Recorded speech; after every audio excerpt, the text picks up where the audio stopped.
What's up, everybody? Monday Night Football, Packers and the Rams. We're here. It's December 19th. I'm TheLuuch with the Iceman, Keith Eyster. We got Rob producing, and he's for sure going to pop in from time to time. Keith, Baker Mayfield plays for the Rams, and I didn't think we'd be talking about him on a Rams Showdown slate about a month ago, but here we are. A month ago, it was like 10 days ago. It was unthinkable. Comes in, gets the victory, to come from behind victory after like 2 days being on the team. So don't know that we'll see that kind of magic here today. A bit of an ugly game, ugly total for sure. Cold weather in Green Bay, but not too bad of winds, and it's above zero. So I'm not too concerned about the weather. I am more concerned just about the efficiency of these offenses. Two teams that have definitely underperformed this year. So I don't know. Lots of different ways you can go on this one, I think. I think above zero is warm for Green Bay in December. I don't know. What's up, everybody? Yeah, hit that like button. Let's see how many times I mute myself tonight. Always a fun game to play.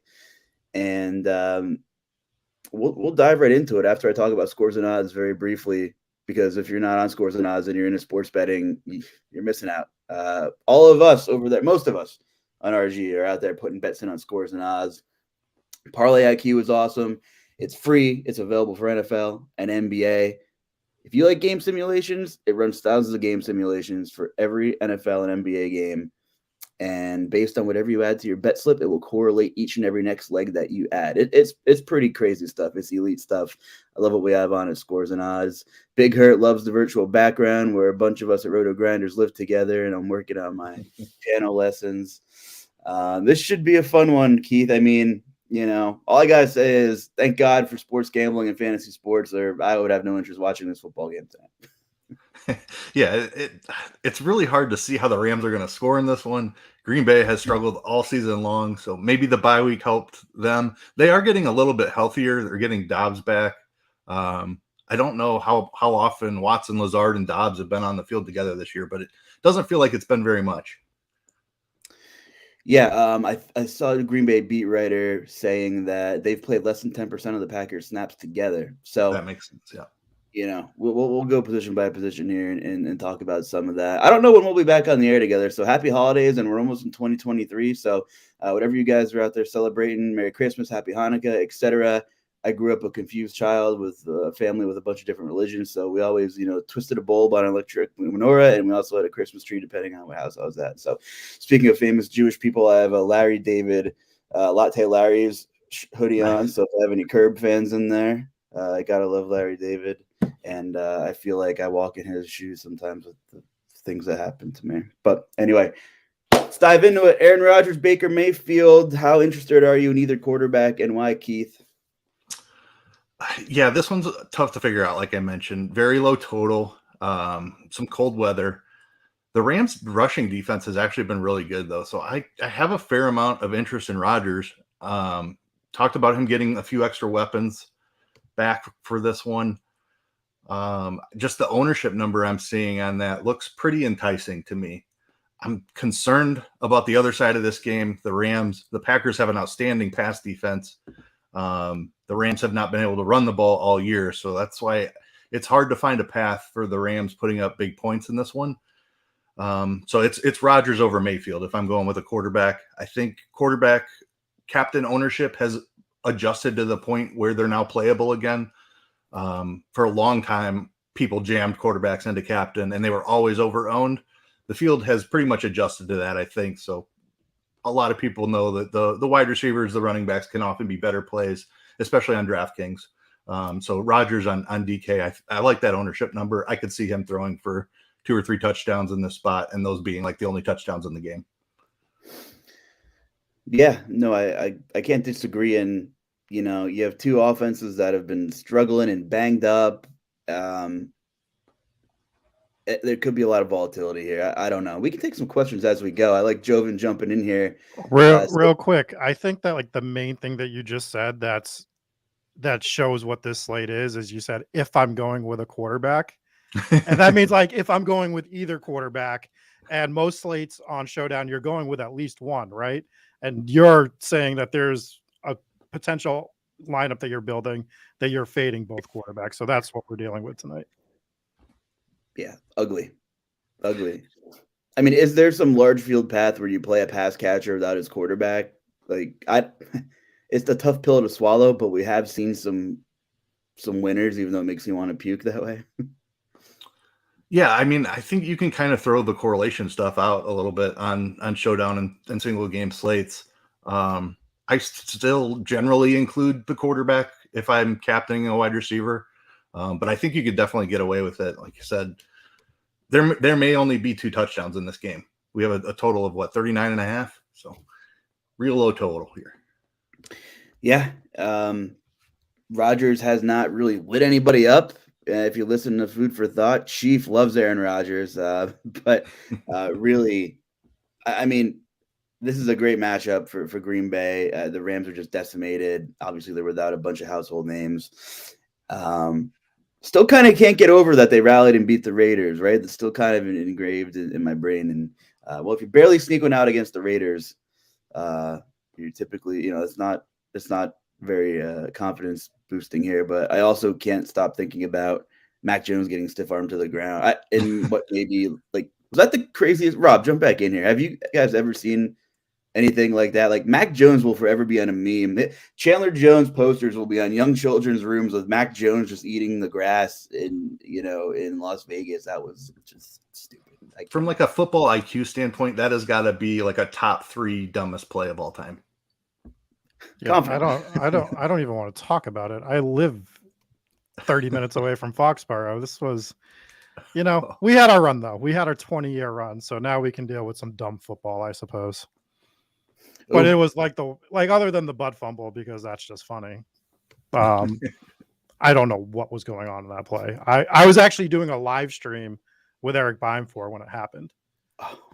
So we were we were sweating the best ball playoffs, and I'm sitting here watching that, wanting to vomit on stream. And yeah, so good times. I'm really excited you brought it up tonight. I'm happy to talk about it. Nothing like pissing off your producer on a Monday night. Sorry about that. Anyway, if that was anybody, that was Jacoby Myers throwing that potato backwards, right? So, if it was any other receiver XYZ, that could have been like a Belichick insta cut today, right? But it wasn't. Cut him anyways. He runs like a freaking refrigerator. He's like the worst wide receiver in the league to begin with. This dude's top speed is none. Like, what are we doing with Jacoby Myers as our best wide receiver? Let's talk about Packers and whoever, Baker Mayfield. I can't believe that we're talking about the Rams and we're not excited about one player. That's wild. It really is disappointing. Listen, Aaron Jones carrying some captain ownership here. AJ Dillon getting a lot of volume lately as well. Is this just a thorn in the side headache for you? Are you, you said throw correlations out the window, so I got to pick your brain here. Are you having builds where they're together, where you're fading quarterbacks? Like, is that the way to go, where you play both Packers tailbacks together to some capacity? I mean, I think you have to. With the way the Packers have operated on offense this year, they've been completely content just sitting on a lead and handing the ball off. They play at one of the slowest paces in the NFL. They mix both backs in. The thing that's interesting to me is Aaron Jones left last week with an ankle injury, and then he practice limited all week. So I know he's not on the injury report, but there's got to be some concern about re-aggravation of that ankle. I'm completely fine playing both of them together. Jones is coming in with some monster ownership numbers here, so I'll probably end up under the field on him. It's not comfortable. It's a great spot for Aaron Jones. He can get there multiple ways. He's active in the passing game as well. AJ Dillon has a much more favorable price and a more favorable ownership number, though. So I'll probably be overweight on Dillon and just slightly underweight on Aaron Jones, but great spot here for them. So on DraftKings, and I can't endure this for large field stuff, but I'm playing solely Packers pass catchers as my captains. So I'm kind of into my build rules a little bit here, just because the ownership you're getting on all these receivers is, it's pretty nice leverage for once. You can see the big number on Aaron Jones for Pione, but so I'm grouping Aaron Jones and Dillon out max of one, because I'm playing Rodgers with all my Packers pass catching receiver captains on DK. Now we can have a totally different conversation about FanDuel, where I could tell you where I'm going to shove my money. But on DraftKings, it makes sense. Aaron Jones is without context. He's the feature back. He doesn't get game scripted out.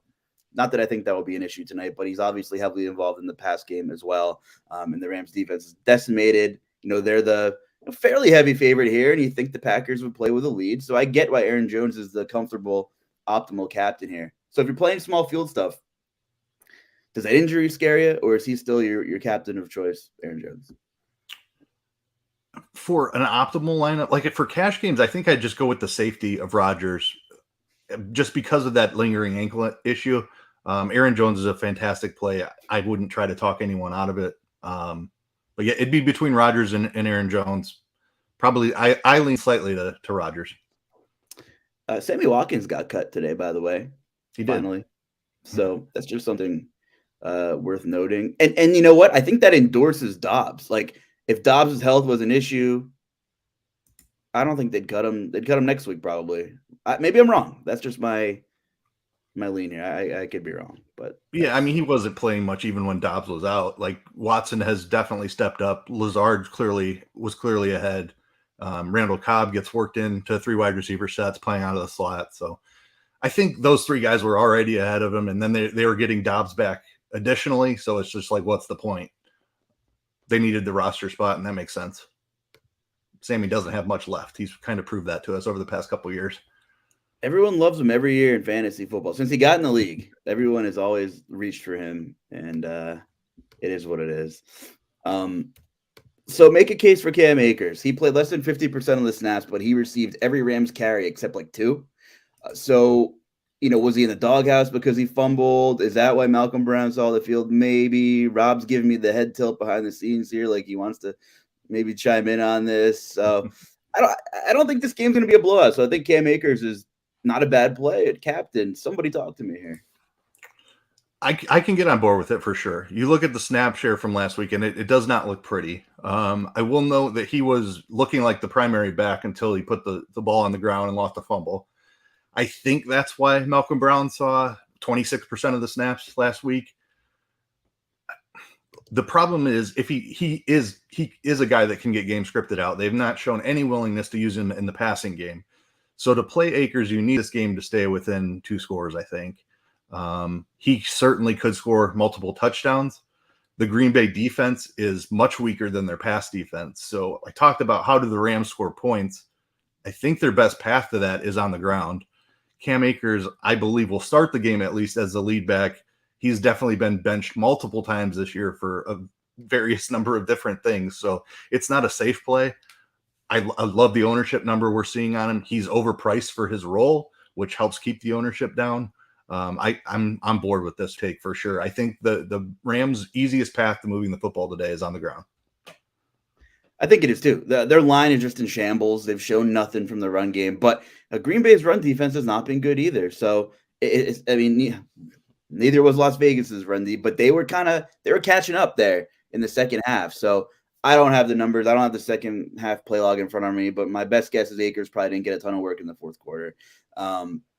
So I don't mind that either. Rob, you got any Cam Akers takes for us here? 8:00 Eastern, guys. We'll get to your questions very soon, and we'll work them in. He's one of my 2 guys that I'd be locking in tonight. He's going to get 60 and a touchdown for sure tonight. He's one of my 2 touchdown scores for the night that are locks. So okay, you heard it here first.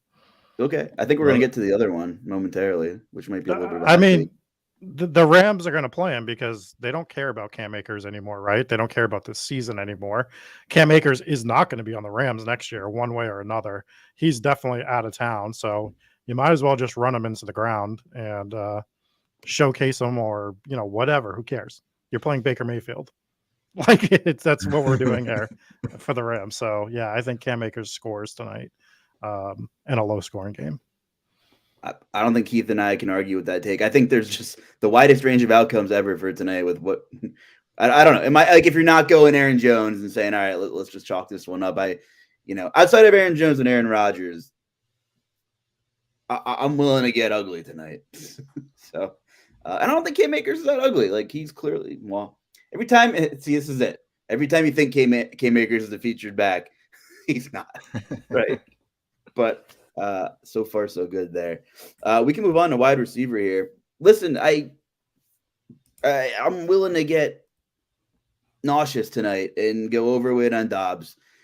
He was forced to build some rapport with Aaron Rodgers earlier this season when Christian Watson was either inactive or hurt or whatever. And then obviously some other guys missed some time. So, and then we saw Watson for almost the entire second half that's happening right now without Dobbs, or at least, a month and a half worth of games here. So you can't really, it's not like Dobbs doesn't have rapport with Aaron Rodgers. So I kind of think all the Green Bay receivers, Cobb, Dobbs, Lazard, and Watson, are all in play. I'm just kind of setting a build rule depending on who I have at captain. I don't want 4 total Green Bay receivers on my lineup, right? Maybe in a perfect world, if it's ugly, maybe you can get away with 3. I don't know, right?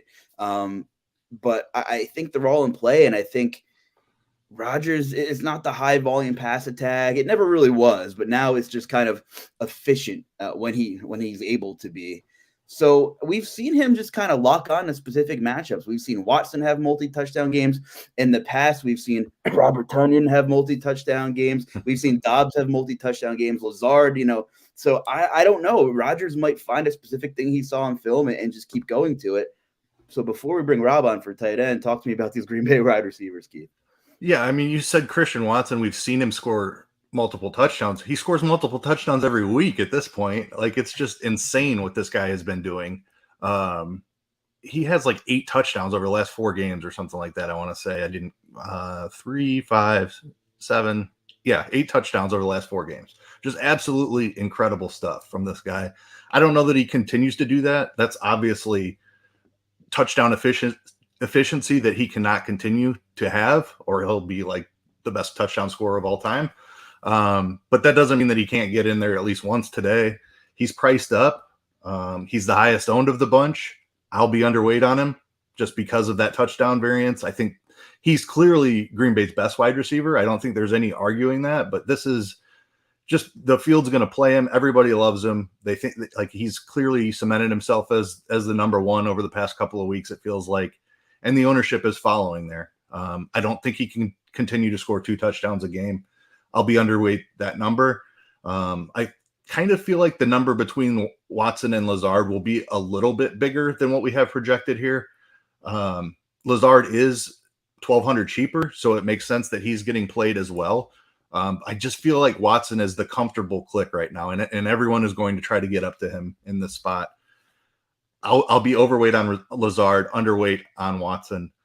I like your Dobbs call. It's uncomfortable because we haven't seen him in several weeks, but he was a guy that had a big role when Watson was out and was even playing ahead of Watson at the beginning of the year.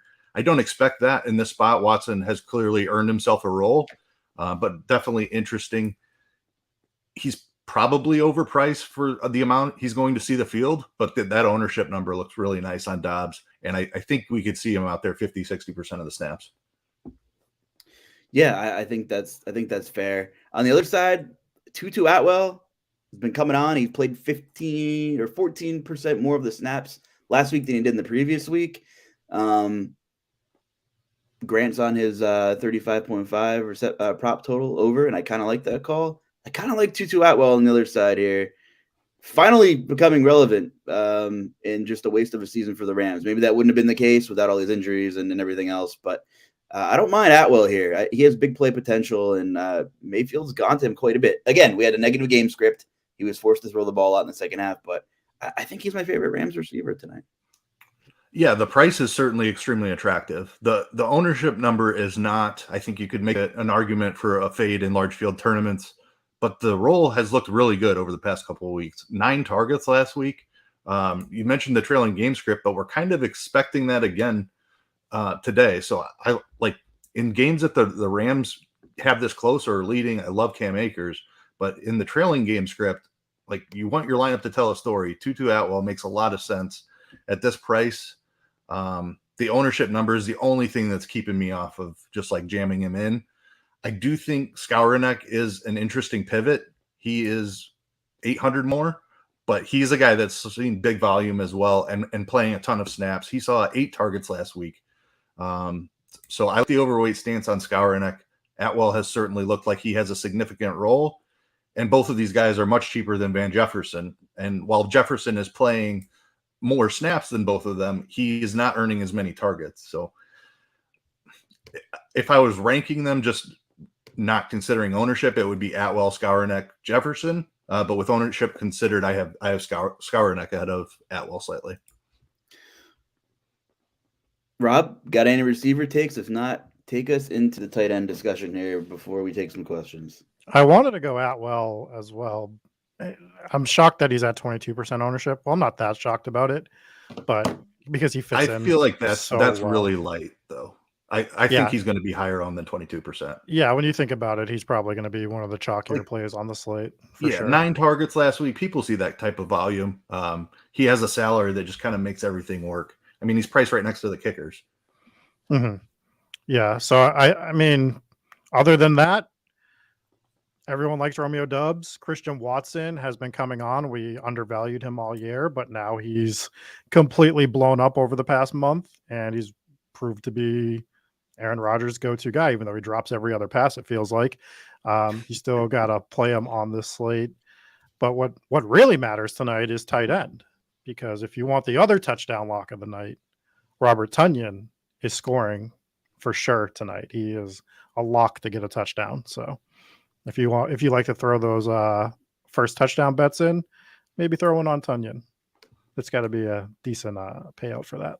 So Tonyan is the Tonyan night. It's Tonyan night. I mean, I'm not saying he's going like he's not having a Randy Moss game, probably, but he's going to score. He's going to go like 2 or 3 for 45 with a touchdown. Yeah, and like that would probably do it. That would probably seal the deal on a the total's so low. Like that's the ceiling game probably that you need in large field tournaments to win, right? Exactly. Okay. What do you think about Rob's take, Keith? I'm just glad he didn't go with the Higbee route, because I've been trying to make Higbee work over the past several weeks, and he just he's out there on the field all the time. He's just not earning any targets. We've seen the wide receivers Atwell and Skowronek step up and earn the targets. Like Higbee was getting targeted more when Cooper Kupp was on the field. How insane is that? So Higbee just doesn't have a role anymore. If he catches a touchdown tonight, it's going to burn me. I like the Tonyan take. I think everybody's focused on the Green Bay wide receivers. And Tonyan could certainly be the guy that gets the touchdown. It really doesn't make any sense, does it? No, the Higbee stuff? No, it doesn't. No. All right, let's take some questions. Let's talk FanDuel, because I know we got some FanDuel questions floating around here. Outside of who do we got here? Aaron Jones, Aaron Rodgers, and Baker Mayfield. Baker Mayfield is actually coming in sub 10%. There's a good contrarian look, honestly. So Aaron Rodgers and Aaron Jones projected 20+% each. Outside of them, where would you go here on FanDuel for someone else to be the raw point scorer? Yeah, I think the Baker Mayfield call is really solid. It's hard to see the path, but he's probably actually an NFL quarterback. He has another week in the playbook. He played well last week. Green Bay's pass defense is tough, but it's not a huge chance that he outscores Rodgers, but it's certainly within the range of outcomes. So I like the Mayfield call, getting half the ownership on him. I think AJ Dillon is live for 2 touchdowns, no doubt about it. Sub 10% MVP ownership. Aaron Jones, say he re-aggravates that ankle. Even if he doesn't, AJ Dillon is still out there on the field a bunch. I think AJ Dillon could be the guy at 8%. I like that. Okay. Let's see here. Let me check the YouTube chat. We did talk about Akers a lot on DraftKings also, and I think Akers could you probably need 2 touchdowns from him, and he's priced up even more on FanDuel, but he's another guy that nobody's playing in the MVP. And if he scores the only 2 touchdowns for the Rams, he could be the guy. Our guy Joven went all in on Watson at captain. Is he out of his mind, or should he pivot? Is Watson okay for tournaments, Keith? He's okay for tournaments, yes. All in on 150 is a little out of his mind.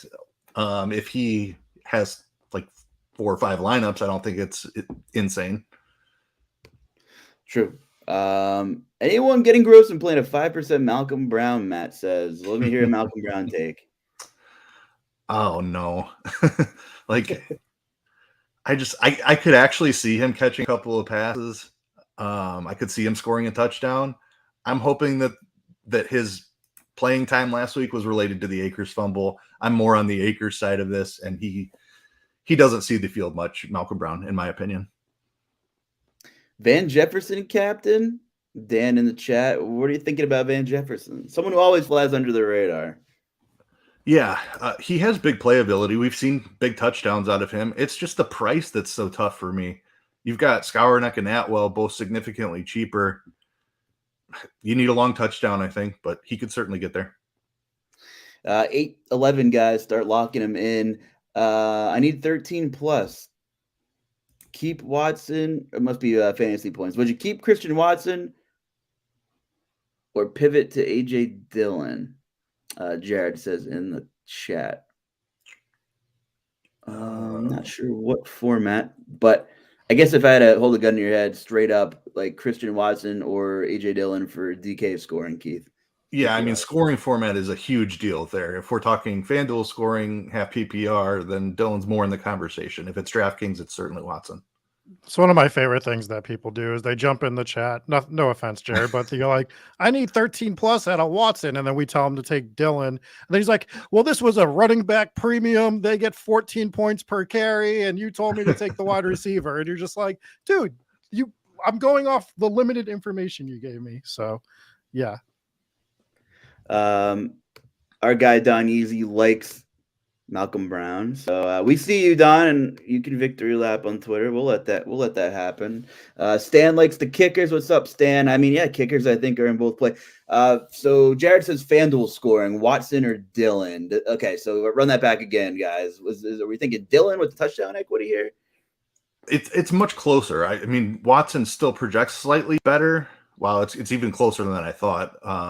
According to Cardi's, the blitz are within 0.1 points of each other. So, oh man, it's a coin flip.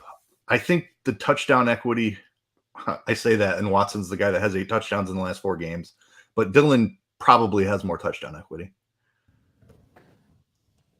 Yeah, and I think you make a good point about that.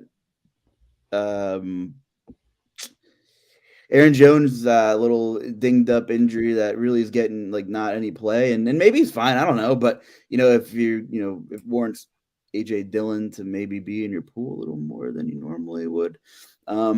Yeah, my lean here is still large field GPPs for DK. I'm thinking I'm going Green Bay pass catcher, and it's not likely, but if it hits, I'll probably be overweight on a couple of those Packers receiver captains. Not named Watson, that is. I mean, I'll have some Watson for sure, a captain, but maybe Dobbs comes back, and if he plays 50% of the snaps, I'll take my chances at his projected ownership. Keith, I think we'll see him play 50%. What do you think? Yeah, I think that's in the ballpark. It depends on it. He needs to run in the slot ahead of Cobb, basically, is what you're hoping for, and then I think his upside is outstanding. If you see Cobb out there on the field a bunch, then maybe not as high of a chance, but he could still certainly get it done. I mean, 6,800, he gets that touchdown, you're in business. 8:14, hit that submit button. You better be on your horse if you're exporting Excel sheets at the moment. All right, so who wins this bloodbath of a game, guys? Give me a prediction here. I think it's ugly and low scoring, but I do think Green Bay pulls it out. But I'll go under 39.5. Green Bay wins. How many Tunyon touchdowns, though? At least 2. Yeah. He's a guy that seems to get him in bunches, right? He does. Was that 2 years ago? He had a showdown slate where he was the optimal captain with like 3 touchdowns, I think. Yeah, was that a Chiefs game? Like, why do I keep remember? Yeah, I don't remember. Maybe it wasn't. But yeah, he maybe we're biased because we remember one showdown primetime slate where Tunyon went off. I don't know. Rob, give me a score prediction here. Who wins? Obviously, we're putting 14-0 Green Bay on the board because we got Tunyon for 2. So, all right. So we got Tunyon for 2. We got Akers for 1. We're gonna get double tight end touchdowns plus 3 field goals. So 27-24, I think makes sense. Green Bay. A little bit of a low-key shootout. We hit That's a the lot of over. points. We Baker hit the over.